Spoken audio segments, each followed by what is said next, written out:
السلام علیکم ورحمۃ اللہ وبرکاتہ۔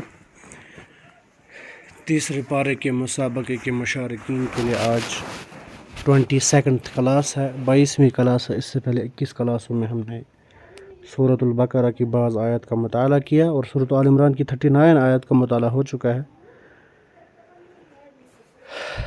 آج آیت نمبر 40 سے ہیں۔ اللہ تعالیٰ بیان فرماتے ہیں: اعوذ باللہ من الشیطان الرجیم، بسم اللہ الرحمن الرحیم۔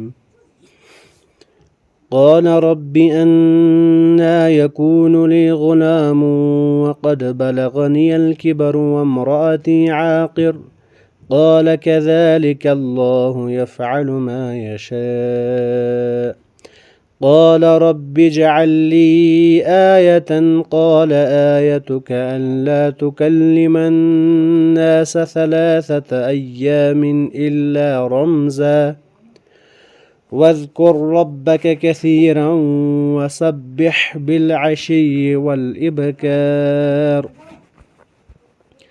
وإذ قالت الملائكة يا مريم إن الله اصطفاك وطهرك واصطفاك على نساء العالمين يا مريم اقنتي لربك واسجدي واركعي مع الراكعين ذلك من أنباء الغيب نوحيه إليك وما كنت لديهم إذ يلقون أقلامهم أيهم يكفل مريم وما كنت لديهم إذ يختصمون۔ اللہ تعالیٰ نے بیان فرمایا ان آیات کریمہ میں، اس سے پہلے زکریا علیہ السلام کا ہی تذکرہ ہو رہا تھا۔ جب انہوں نے اللہ سے اولاد مانگی تھی بڑھاپے کی عمر میں، تو اللہ تعالیٰ نے اسی فرشتوں کے ذریعے سے خوشخبری دی۔ تو زکریا نے کہا ربی، اے میرے رب، انا یکون لی غلام، میرے بال بچے کیسے ہوں گے؟ وقد بلغنی الکبر، میں تو بوڑھا ہوں اور میری بیوی بانجھ ہے، وامرأتی عاقر، وہ تو بانجھ ہے۔ قال کذلک اللہ یفعل ما یشاء، فرمایا اسی طرح اللہ جو چاہتا ہے کرتا ہے۔ قال رب اجعل لی آیہ، زکریا کہنے لگا اے پروردگار، میرے لیے اس کی کوئی نشانی مقرر کر دے تاکہ مجھے پتہ چلے کہ مجھے بچہ ہوگا، اولاد ہوگی۔ قال، نشانی یہ ہے اللہ تکلم الناس، فرمایا نشانی ہے کہ 3 دن تک لوگوں سے بات نہ کر سکے گا، الا رمزا واذکر ربک کثیرا، صرف اشارے سے سمجھائے گا، تو اپنے رب کا ذکر کثرت سے کر اور صبح و شام اس کی تسبیح بیان کرتا رہے۔ بڑھاپے میں معجزانہ طور پر اولاد کی خوشخبری سن کر اشتیاق میں اضافہ ہوا اور نشانی معلوم کرنی چاہیے۔ اللہ تعالیٰ نے فرمایا 3 دن تیری زبان بند رہے گی، جو ہماری طرف سے بطور نشانی ہوگی، لیکن تو اس خاموشی میں کثرت سے صبح و شام اللہ کی تسبیح بیان کیا کر، تاکہ اس نعمت الہی کا جو تجھے ملنے والی ہے شکر ادا ہو۔ یہ گویا سبق دیا گیا کہ اللہ تعالیٰ تمہاری طلب کے مطابق تمہیں مزید نعمتوں سے نوازے، تو اسی حساب سے اس کا شکر بھی زیادہ سے زیادہ کرو۔ یعنی اس میں آیت میں سبق ملا کہ جتنی اللہ تعالیٰ آپ کو نعمتیں دی، اتنا ہی اللہ کا شکر ادا ہونا چاہیے۔ اس کے بعد وَإِذْ قَالَتِ الْمَلَائِكَةُ يَا مریم، جب فرشتوں نے کہا اے مریم، ان اللہ اصطفیٰ، کہ اللہ تعالیٰ نے تجھے برگزیدہ کر لیا، وطہرک، اور تجھے پاک کر دیا، واصطفاک علی نساء العالمین، اور سارے جہان کی عورتوں میں سے تیرا انتخاب کر لیا۔ حضرت مریم علیہ السلام کا یہ شرف و فضل اپنے زمانے کے اعتبار سے ہے، یعنی اپنے زمانے میں سب سے شرف والی بہترین عورت مریم علیہ السلام، کیونکہ صحیح حدیث میں ہے کہ حضرت مریم کے ساتھ حضرت خدیجہ بھی سب عورتوں میں بہتر کہا گیا ہے، ان کو بھی کہا گیا۔ اور بعض احادیث میں 4 عورتوں کو کامل قرار دیا گیا ہے کہ یہ کامل ترین عورتیں ہیں، بہترین عورتیں ہیں۔ ان میں سے ایک حضرت مریم، حضرت آسیہ جو فرعون کی بیوی تھی، حضرت خدیجہ، حضرت عائشہ رضی اللہ تعالیٰ عنہ کے بابت بھی کہا گیا۔ ان کی فضیلت دیگر عورتوں پر ایسے ہیں جیسے ثرید کی تمام کھانوں پر فوقیت حاصل ہے۔ ثرید یعنی ایک طرح کا اسپیشل کھانا ہوتا ہے جو روٹی کی طرح ہوتا ہے، یعنی خاص کھانا ہوتا ہے۔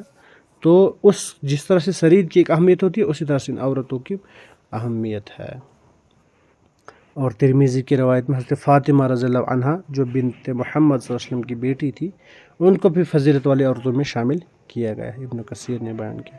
اس کا مطلب یہ ہو سکتا ہے کہ مذکورہ خواتین ان چند عورتوں میں سے جنہیں اللہ نے دیگر عورتوں پر فضیلت اور بزرگی عطا فرمائی، یہ کہ اپنے اپنے زمانے میں فضیلت رکھتی ہیں، واللہ اعلم۔ یا مریم اقنتی لربک، اللہ نے کہا پھر اے مریم اپنے رب کی اطاعت کر اور سجدہ کر اور رکوع کرنے والوں کے ساتھ رکوع کر۔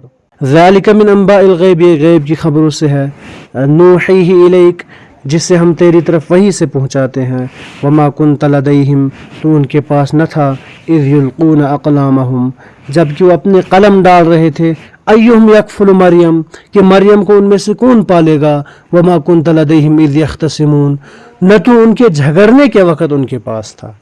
یعنی اللہ تعالیٰ نے یہاں پر بیان فرمایا کہ اللہ کے نبی آپ کو معلوم نہیں تھا، ہم نے آپ کو خبر دی، نہ تو آپ اس وقت ان کے پاس تھے جب وہ جھگڑ رہے تھے کہ مریم کی کفالت کون کرے گا، کیونکہ بہت سارے لوگ کفالت کرنے کے لیے تیار ہیں۔ آج کل کے اہل بدعت نے نبی کریم صلی اللہ علیہ وسلم کی شان میں غلو عقیدت کا مظاہرہ کرتے ہوئے ان کو اللہ تعالیٰ کی طرح عالم الغیب اور ہر جگہ حاضر و ناظر ہونے کا عقیدہ کر رکھا ہے۔ یعنی اہل بدعت اللہ کے نبی کو ایک تو عالم الغیب مانتے ہیں، غلو کرتے ہیں ان کی شان میں، یعنی اللہ کا درجہ دیتے ہیں، اللہ کی صفات میں سے ایک صفت دیتے ہیں، نعوذ باللہ، اور اللہ کے نبی کو حاضر و ناظر مانتے ہیں، جبکہ اس آیت سے ان دونوں عقیدوں کو واضح تردید ہوئی، اس عقیدے کا رد ہوا۔ اگر آپ صلی اللہ علیہ وسلم عالم الغیب ہوتے تو اللہ تعالیٰ یہ نہ فرماتا کہ ہم غیب کی خبریں آپ کو بیان کر رہے ہیں، کیونکہ جس کو پہلے ہی علم ہو اس کو اس طرح نہیں کہا جاتا کہ اس طرح نہیں کہا جاتا کہ ہم نے آپ کو خبر دی، اور ناظر کو یہ نہیں کہا جاتا کہ آپ اس وقت وہاں موجود نہیں تھے۔ اگر اللہ کے نبی حاضر و ناظر ہوتے پھر تو وہاں سنتے، موجود ہوتے، دیکھتے۔ اچھا، جب لوگ قرآن اندازی کے لیے قلم ڈال رہے تھے، یعنی قرآن اندازی کی ضرورت اس لیے پیش آئی کہ حضرت مریم کی کفالت کے اور بھی خواہش مند تھے، اور بھی یعنی کفالت کرنا چاہتے تھے، پھر انہوں نے قرآن اندازی کی، جس کا نام نکلا اس نے کفالت۔ ذالک من انباء الغیب نوحیہ الیک۔ اچھا، اس سے نبی کریم صلی اللہ علیہ وسلم، اس آیت سے نبی کریم صلی اللہ علیہ وسلم کی رسالت اور آپ کی صداقت کا بھی اثبات ہوا، یعنی جس میں یہودی اور عیسائی شک کرتے تھے کیونکہ وہی شریعت پیغمبر پر ہی آتی ہے، غیر پیغمبر پر نہیں آتی ہے۔ اس کا مطلب ہے اس آیت میں دو طرح کے لوگوں کا رد ہوا، ایک ان لوگوں کا جو اللہ کے نبی کو عالم الغیب مانتے ہیں، جو حاضر ناظر مانتے ہیں، اللہ نے کہا نہیں ہم نے ان کو خبر دی، اور ان کو رد ہوا جو اللہ کے نبی کو رسول نہیں مانتے ہیں، جیسے یہود و نصارہ، کیونکہ اگر رسول نہیں ہوتے تو اللہ تعالیٰ وہی کیسے کرتا، وہی اسی پر آتی ہے، شریعت اسی پر آتی ہے جس سے یعنی اللہ تعالیٰ وہی جس پر نازل جو نبی ہوتا ہے۔ آج کے لیے اتنا کافی، انشاءاللہ باقی کل کی کلاس میں۔ السلام علیکم۔